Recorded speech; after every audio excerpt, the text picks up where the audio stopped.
But I'll start off by saying, well done. You finished the 100 days of gym. Thank you. I'm on about day 80 from the time that we started. If I exclude the time that I got sick and leave that out. But I've started the challenge again. In the wrap-up of the challenge for you, I figured this is the time that we want to make a video, a content piece about this 100 Days of Gym challenge. And it feels like there's a lot to say. Yeah. Especially from your side through the experiences that you've had in the past. I'm a bit new to this. And so I have some perspective, you have some, and I thought that's why it's a good idea to talk about it first. Let's shake it up, get everything you want to say out. It's probably not going to be everything even, but okay. But yeah, before we make the challenge video, which is going to be short and snappy. Exactly.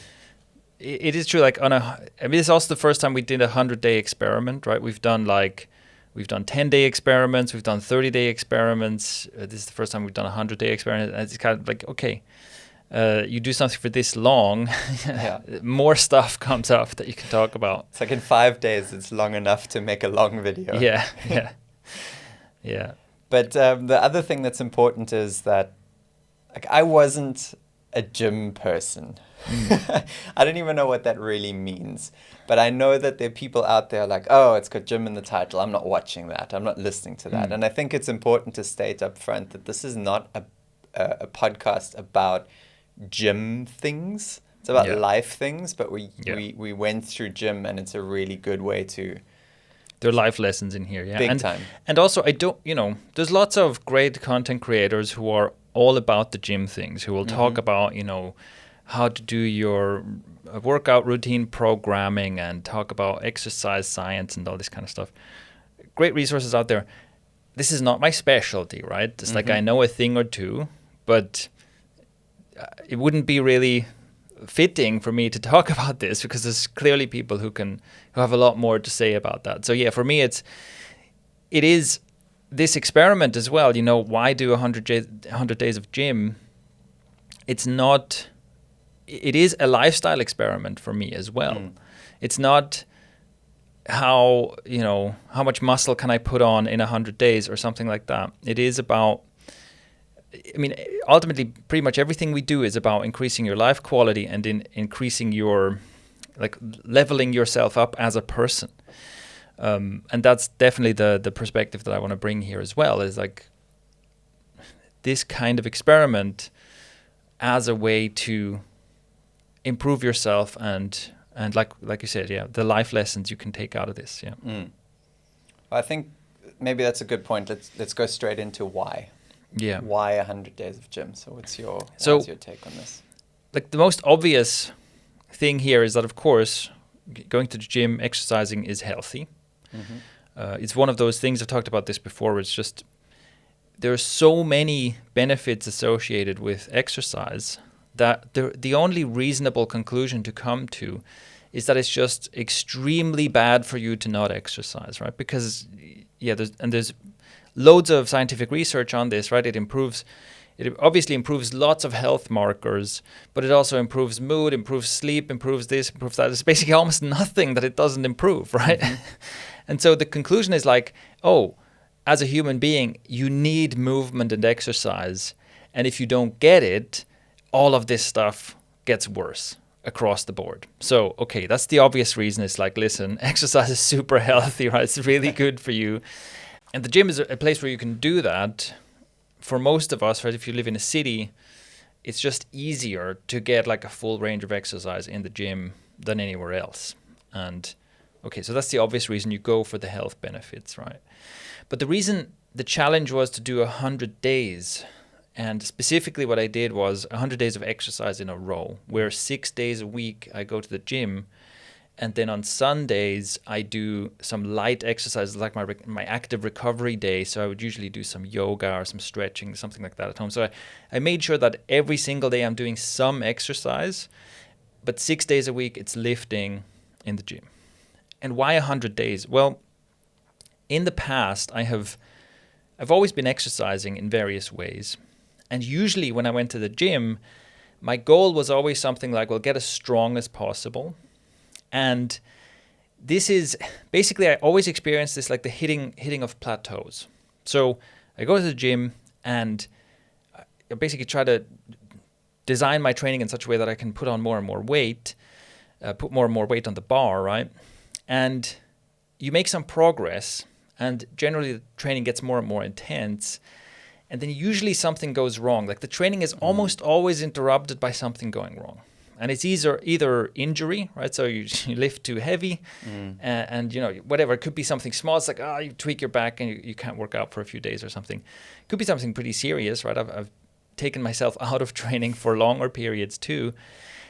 And sometimes it's also illness. I remember doing a workout, like a super intense, like sprint interval workout. It was the kind of thing, where it's basically train until you puke.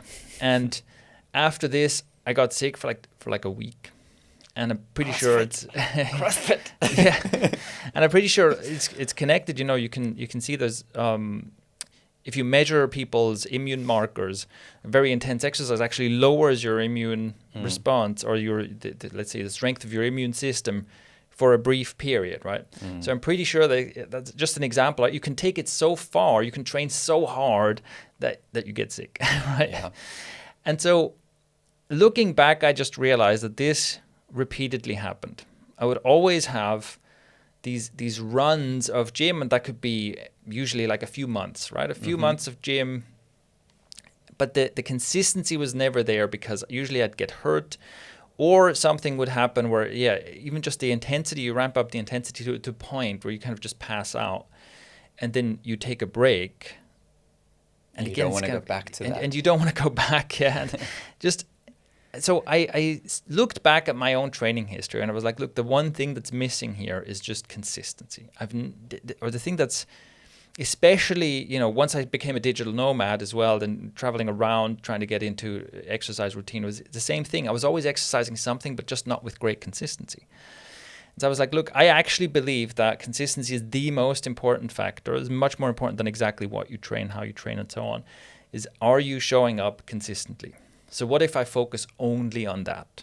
So my goal was not, like I said, it's not build as much muscle as possible. It's not lose as much weight as possible. It's not lift as much as possible.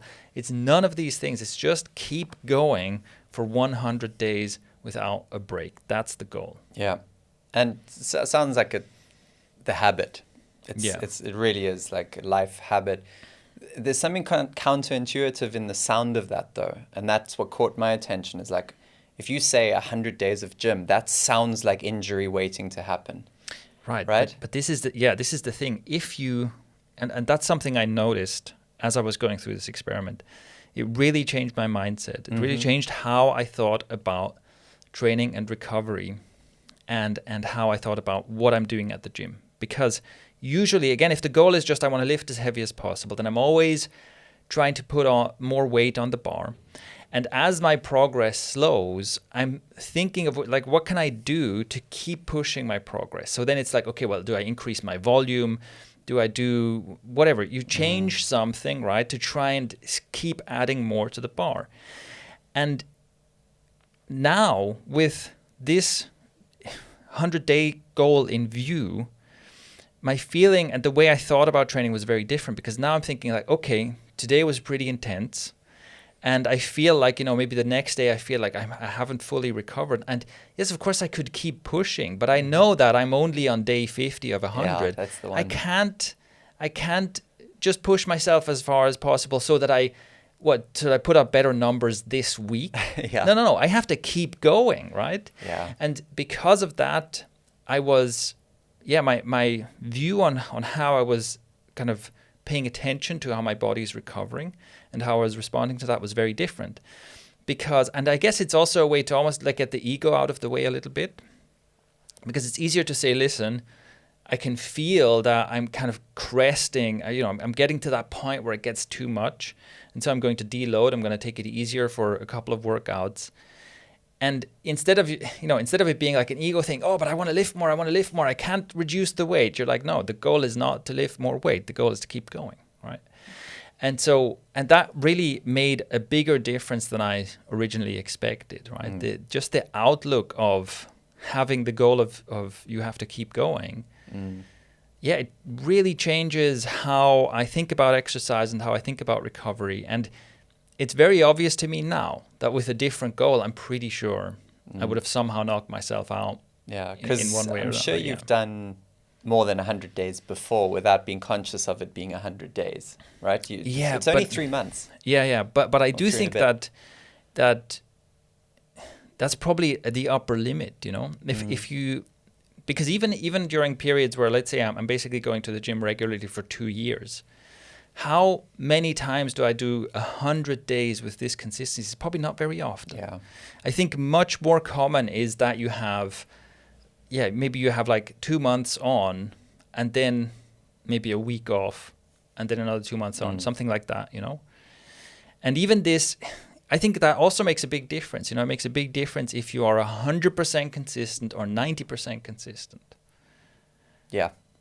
No, I definitely. I mean, this is my first time doing something like this, and it's been the anchor habit of my life.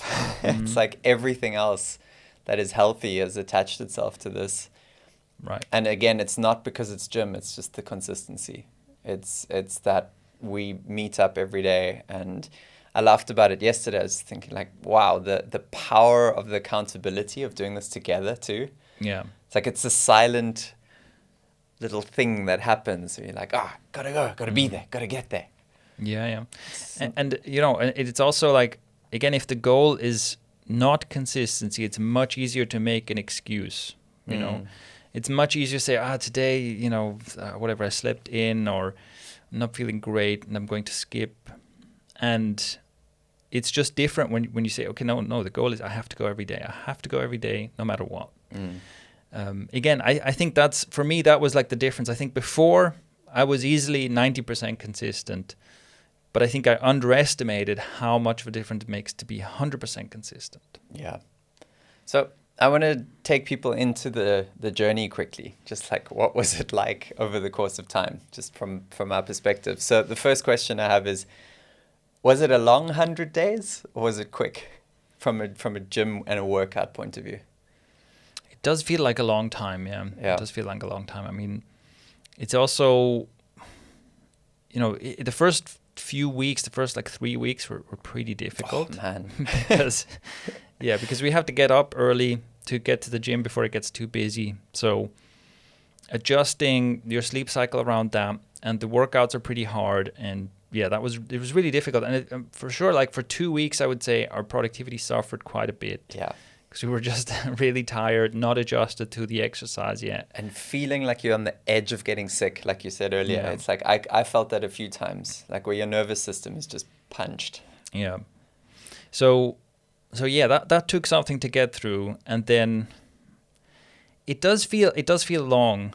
Also, I think something that makes it, so we do a push-pull leg, right? So we basically have 2 leg days In a week. and the leg day is really horrible, and that's also something where it can feel, I don't know, I mean, that feels especially long. It is also a long workout, but it's this kind of thing where it's like, another one of these. Today was leg day, by the yeah. way. And yeah, it can definitely feel like, I mean, it didn't go by as a breeze, basically. Yeah. But definitely there was that beginning phase. Yeah. And then just the do it. And then it goes away. It's like it's part of normal life. At some point from 60 days in, it's just life. Yeah. It does become something like I wouldn't want to miss it anymore. Yeah, right? same. It's a really important part of the routine now, yeah. So any major strength wins in 100 days for you? I actually haven't crunched the numbers yet. Okay. Anything noticeable there from you? Well, basically, in terms of strength, I'm not at my strongest. I'm not back at as strong as I was at peak. And so I guess in a way I still feel weak, Okay. because I guess you're always comparing yourself to your previous best. Yeah. But there's been no exercise where I'm like, I'm getting really strong here. I mean, ring dips is something I didn't do before, and I'm now doing weighted ring dips. I think pretty good. But with pull-ups, I'm back to doing, what did I do, 10 10 reps with 10 extra kilograms, that's getting close to my peak strength. I think at peak I was probably doing something like 12 extra kilograms and 11 reps or something like that. So I'm getting close. Okay. But yeah, I haven't broken any records. Yeah. No, well, for me, I think it's been obvious to see newbie gains. Yeah. It's just, the progress over the first 2 months was big, then a little plateau, and then recently like a big jump again. Yeah, and I think it's also a lot of it is like strength skill, right? It's like the skill of actually learning how to utilize your muscles properly, essentially. And also you have all these strange like weak spots, right? On various exercises, there was like part of the range where you just can't produce force at all. Yeah. And that's also a difficult challenge to overcome because it's pretty frustrating. But I think that's also very significant going from, because on many exercises you essentially went from virtually 0 reps to actually being able to do the reps simply because you couldn't do the entire range. Mm-hmm. And I don't know enough about physiology to explain what is happening there exactly, but I can only imagine that it's much better for you to have like that, because that's basically mobility, right? You have strength through a range of motion now that you didn't have before. As far as I understand, this is really good also for, long-term health, because these weak spots are something you have to otherwise work around. Like your body will find ways to work around that issue, which basically makes it worse over time, right? Yeah.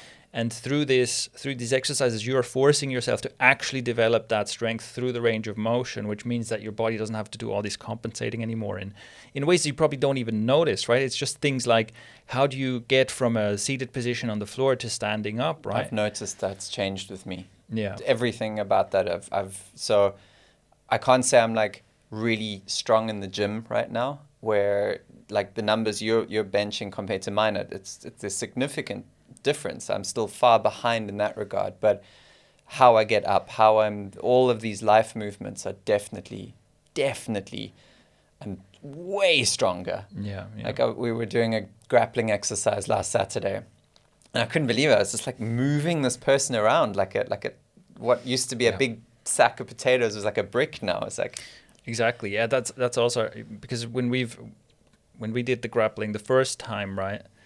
You had a real problem of actually producing force, essentially, right? Here. Mentally and physically. And physically. And now both are coming on, Yeah. I must admit. And the gym has really helped with that, again, the same way the grappling did. It's that even what I'm benching now, I could probably, physically, my muscles can do a lot more than I think I can. But it's about learning...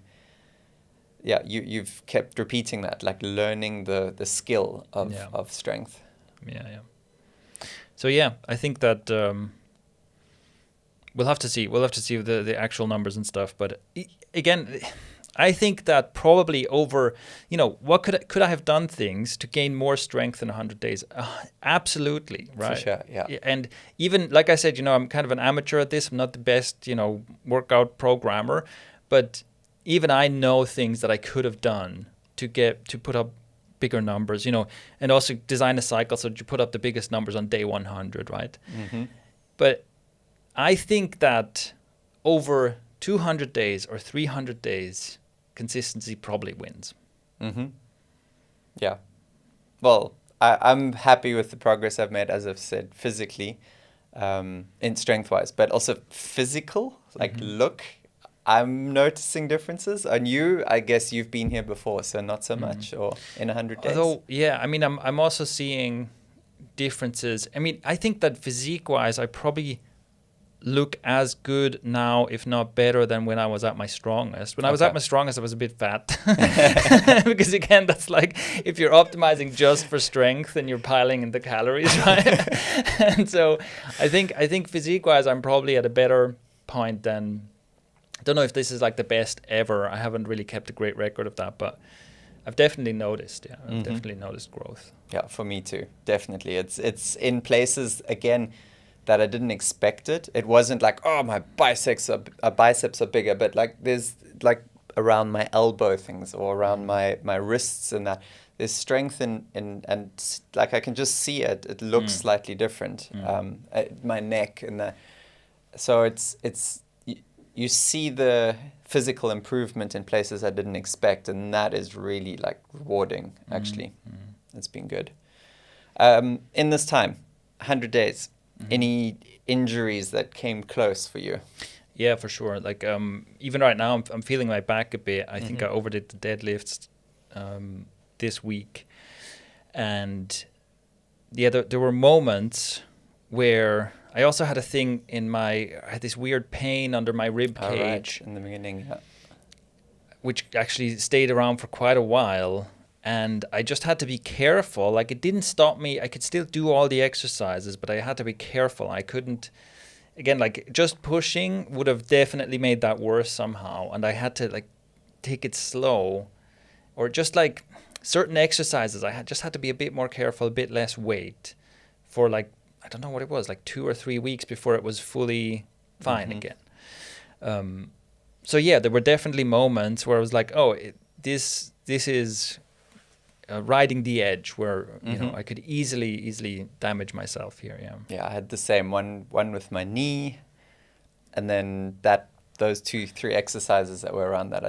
I didn't stop. I just slowed down, and I was a little concerned, like, should I stop? But it just showed me that I didn't get too injured, so I didn't need to. And I think in the past it would have been a stop for me. It would have been like, no. But yeah, we went down in weight, and within 2 or 3 weeks you're back to normal. And also I put on a knee guard, not because it helps, it doesn't do anything, but it makes you mindful of, this is the thing that's happening right now, and now you need to behave just a little bit more carefully here. But all in all, other than unfortunately getting COVID and smack bang in the middle of it, even that, I was only out longer because of bureaucracy. I needed paperwork and this and that. But other than that, it was so good to get back in. But that was the only time that I actually missed. Yeah, I missed a chunk of time. You didn't miss anything, right? No, well, I was traveling, or basically I took a vacation for 10 days. Which was so away from the gym, and I did home workouts instead, which was basically horrible. I hated it.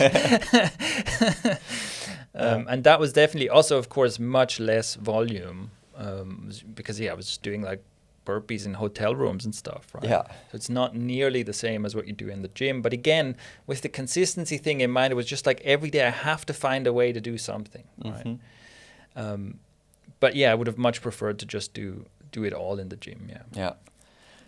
So there was you said something about non-obvious benefits. Have we covered all of them, or I think there's no, I mean, so like the obvious benefits of going to the gym are, it's healthy, improves your physique, all this kind of stuff, and those are good reasons to go. But I do think that as a life skill, I do think everyone should lift, everyone should give it a try at least, because there are also like mental benefits and life lessons. But even there's a more obvious, there's like the simple story that I'm sure you've heard. It's like, it trains your discipline, You go to the gym, you show up every day, no matter how you feel that day, right? It's not a matter of, are you motivated? Are you feeling good right now? Whatever. No, you just show up, right?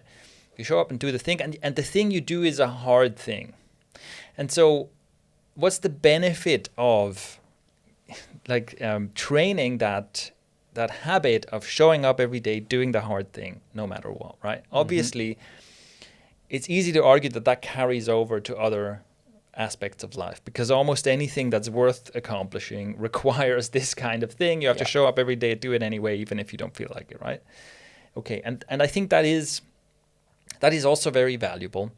But one thing that is a bit more nuanced than I think most people realize, and that I really appreciate about training, and especially training the way we do, is that it is not just about gritting your teeth and showing up and pushing yourself as hard as possible every day. Because because like we talked about, first of all, you can easily just push too hard and like take it too far, right? And get injured or something. But I think there's also something about learning how to give yourself the right dose of exercise, because it is a balancing act. Can you show up and train hard but not just ego style, right? As hard as possible. Look at me. Look at how hard I'm suffering, just for the sake of it. But also not taking it too easy, cheating. I see basically two types. I see kind of two types of, let's say, people who make two types of mistakes in the gym. You will see people who are kind of the ego lifters, the delusional lifters. That's typically you see that in the squat rack, right? You see some guy put on whatever 140 kilograms or something on the bar, right, and set it up for a squat, but then they barely bend their legs, right? They do like a quarter of a squat, and they do that a couple of times, and it's like, okay, what happened here is that, so first of all, this exercise is pointless, right? You're training like 10% of the range of the motion. And what's the point? And you certainly don't need to do that in the squat rack, right? If you want to do some kind of a micro thing, then go to the leg press, right? So, but what happened here is that someone is attached to the idea that they can lift a lot, and they kept adding weights, and they haven't done a real squat in years probably, right? But they can't, their ego doesn't allow them to say, actually, I can't squat 140 kilograms. I can't squat anything near 140 kilograms. This is, the reality is I'd probably have to go down to like 60 kilograms and actually learn the full range of motion, right? And then maybe over the next few years, I could work my way up to this weight. Their ego does not allow them to admit that, right? And so they're cheating themselves out of getting a good workout on that exercise, because they just have to put up that number. They have to let their ego believe that they can do this thing that they can't actually do. The other kind that you see is, and this is usually like in group fitness classes or people who are there with personal trainers and stuff, is people like doing the least possible thing while it still looks like they're doing it, right? And this is like because any exercise you can cheat in various ways. And you can say, okay, I'm doing whatever. You can say I'm doing, we talked about this in one of our videos, right? A burpee. We can say I'm doing the full clean motion of a burpee, or I'm just kind of getting my body from a prone position to an upright position in the laziest way, in the most energy efficient way possible. I'm avoiding, so it's like I'm bending my back and I'm doing all kinds of stuff to avoid using my muscles in the full range of motion. And so in both cases, you are basically cheating, but obviously you're only cheating yourself, right? Yeah. You're only cheating yourself out of getting a good workout. And I think it's an interesting challenge, and it's an interesting life lesson to say, can I get the right dosage of this? It's not just about going as hard as possible or doing ego stuff, but it's also not just about being able to check I went to the gym and I basically avoided energy expenditure as much as possible, but I did go to the gym, right? Yeah. So, and I think that's actually really interesting. Actually wrestling with that is, like I said, it's kind of a nuanced challenge, and I think it's very valuable. And there's also another interesting life lesson in this, I think, which is that it has to do with basically embracing adversity. So it seems to be a strange law of the universe that you get more of the things that you resist. And when you kind of lean into and embrace difficult things that are uncomfortable, things that you're afraid of, that usually leads to some kind of reward, right? Strange, but that seems to be a law of what it's like to be a human being. And in the gym, the way we work out, where you basically try to do clean, full repetitions, where the goal is essentially to get the maximum muscle contraction out of the exercise you're doing. There's an interesting thing there, because in a way, it's the opposite of cheating an exercise. It is, in a way, you're doing the exercise the hardest way possible, right? I know, I felt that. Yeah, and it makes such a huge difference, right? It makes such a huge difference. Often you can almost feel like an exercise unlocks, right? Once you realize, okay, don't swing your arm, don't move your elbow here, don't lean in here. Actually just use this muscle to bend your arm. And see how many reps you can really do. Yeah. And you feel this unlock. It's like, wow, first of all, this is way harder than I thought. And secondly, I can actually feel these muscles working now. And this is an interesting, it's an interesting challenge as well. Like, can you get yourself to do this thing in what feels like the hardest way possible? It's, you can be sitting in the leg press, and for most observers, it looks like you're doing leg presses and with whatever the weight is. Most people will give you a pass. But internally, if I do this slightly differently, just knees out and this, and don't push your knee as you're coming with your hand. Exactly. Little things. Exactly. But also, do the negative slowly. All that. Have full tension from which you push, right, without all this kind of stuff. That desire to cheat just creeps in all the time, right? Exactly. Yeah. Exactly. But that there is a way to do this where, like, you don't get any credit for it, right? Like, externally. That's true. Like I said, people will watch you do it. They'll just watch you do it straining harder with less weight, right? If anything, it's bad for your, like, social status, right? Can you get yourself to do that?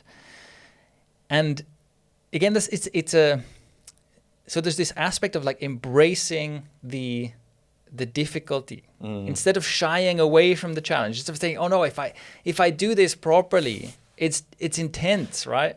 So I'd rather find a way to make it less uncomfortable, to make it more pleasant, right? But can you embrace the intensity?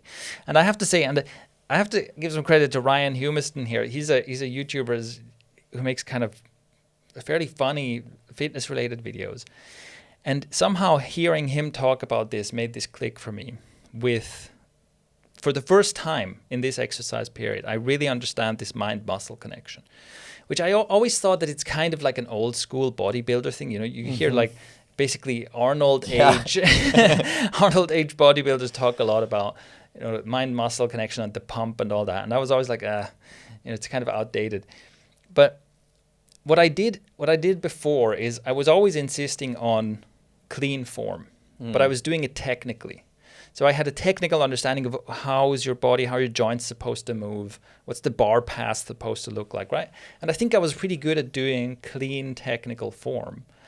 But for the first time now in this 100-day period, it really clicked for me that actually you can feel in your body whether the form is right or not. And you can do whatever, you can do a squat or a deadlift or whatever in a way where you feel that muscle contraction and you feel that tension or the stretch at the extremes. And it's just like in your body, you're like, I'm doing it right. I am doing it right. Because giving yourself that little applause. Yeah. And this is what would be the mind-muscle connection, right? Can you actually feel your body applying this intense force on your muscles as you're doing the exercise, or are you just going through the motions, right? And I think, again, if you can do that, I think this has carryover, right? This transfers to other areas of life. If you can show up and go through this internal struggle, essentially, of embracing the difficulty, almost like seeking the difficulty. Where is the maximum intention, the maximum contraction on this exercise? And you have to do it again and again and again, right? You have to remind yourself of this again and again, because I will also notice that, like, sometimes you kind of just get into a trot in the gym, and before you know it, you're doing some exercise and it's like, hold on, it feels easier than it should. And then I kind of reset and be like, hold on, which muscles am I using? Where like, reset yourself and really feel what you're doing. Yeah.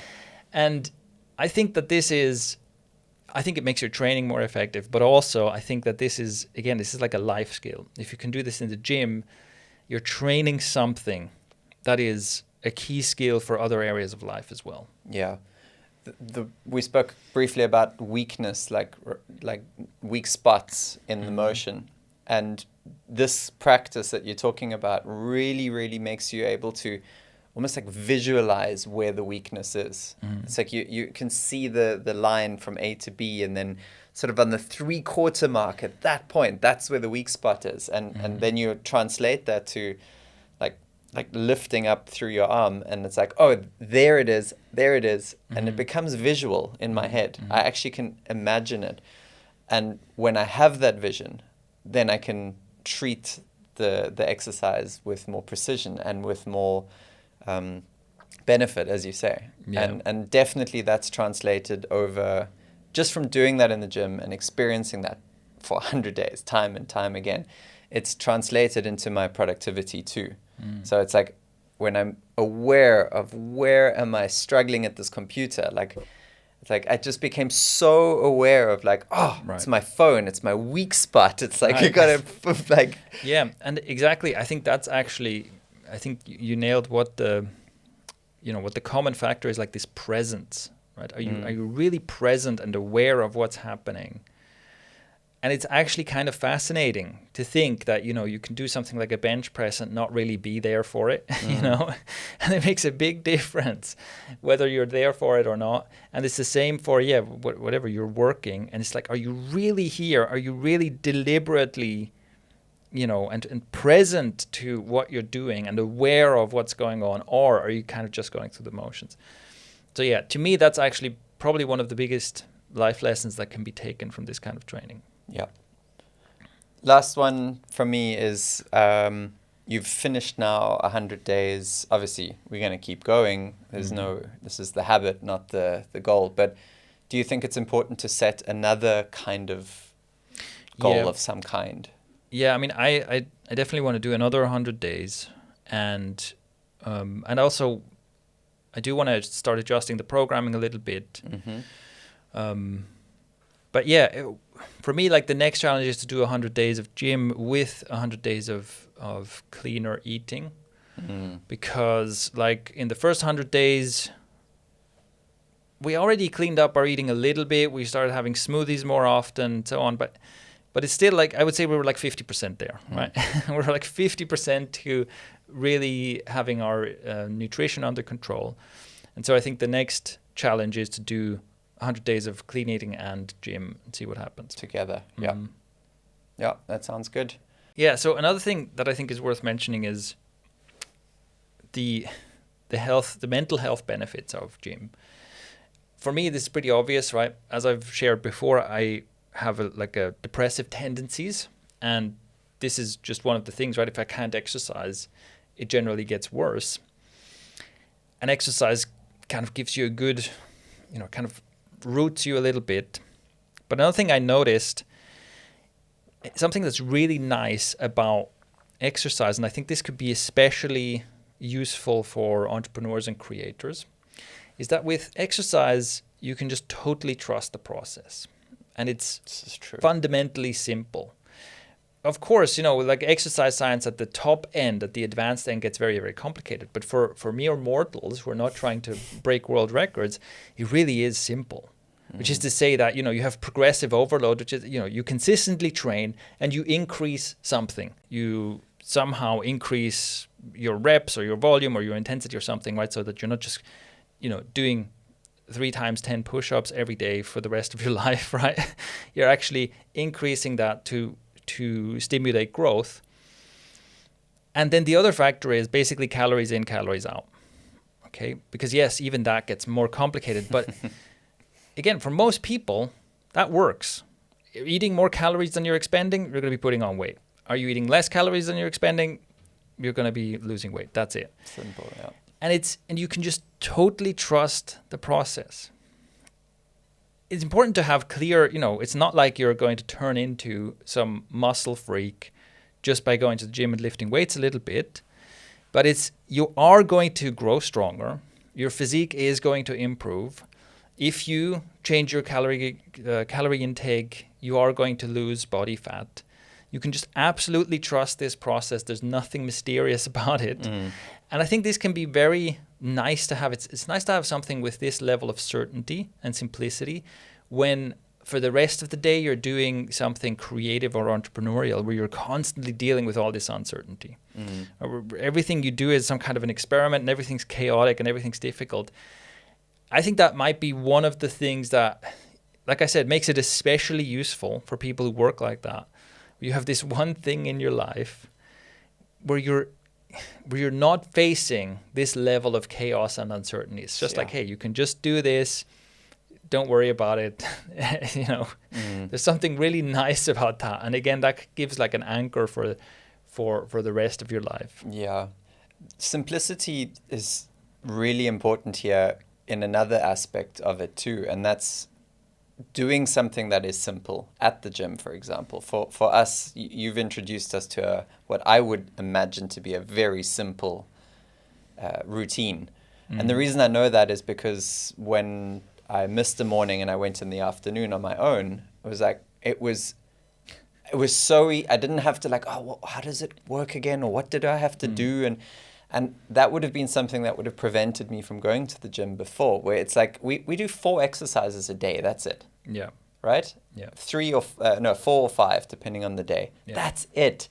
And it feels like it's a good all-round body workout. Yes, I'm not going to look like a beast or whatever doing just this. But if I do just this, I am going to be I'm just going to look better and better and better every 100 days that I have behind me. And that is something that was in a blind spot for me before. I can never unlearn what I now already know just from this 100-day set. Yeah, and I think, simplicity is where it's at. Also with, to make it even more simple, right? The one thing you focus on is consistency. That matters more than anything else that what you do in the gym. And all the stuff you see people do, all the like more complicated stuff you see people do, is really mostly to keep themselves entertained. And all this extra complexity. And doing, exercises with, God knows, you often see personal trainers have their clients do all kinds of complicated stuff. I was going to mention personal trainers, and I thought, oh God, we're going to step on them. No, but it's true. It's like I've been with a personal trainer before. I can't remember jack because it was like a different thing every week, and it's like I have to rely on you. But this is just mostly entertainment. This is mostly entertainment, right? Is it really that important that you're doing this one-legged whatever on a Bosu ball thing? No, this is not making you stronger or better than if you just did squats every day. But doing squats every day is boring, right? Yeah. and so you're gonna fire your personal trainer if he doesn't tell you anything else. So exactly. It brings up a new thing every time. Yeah. Yeah, but yeah, that's a skill within itself. It's not a skill. Learn the skill is what I'm trying to say. Like, learn it. Get somebody who knows the basics, and that's a good way to get in, because, like you said, if you can trust this process, you will get that carryover into your life. And I can, without a doubt, say this has been probably the most successful challenge that we've documented. But why? Because it's been 100 days of it. Yeah, exactly. It's just consistency. Yeah. Totally. Yeah. So it's been good. Thank you for all the lessons along the way. Yeah. No, it's good to have company as well, right? Which also just makes it easier. Right? Just makes it easier to go there when you're not going alone. Yeah. Yeah. There's been many mornings where you kind of like trudge towards the gym. It's cold and even at the front door, and you're waiting for them to open it, you're like, ugh.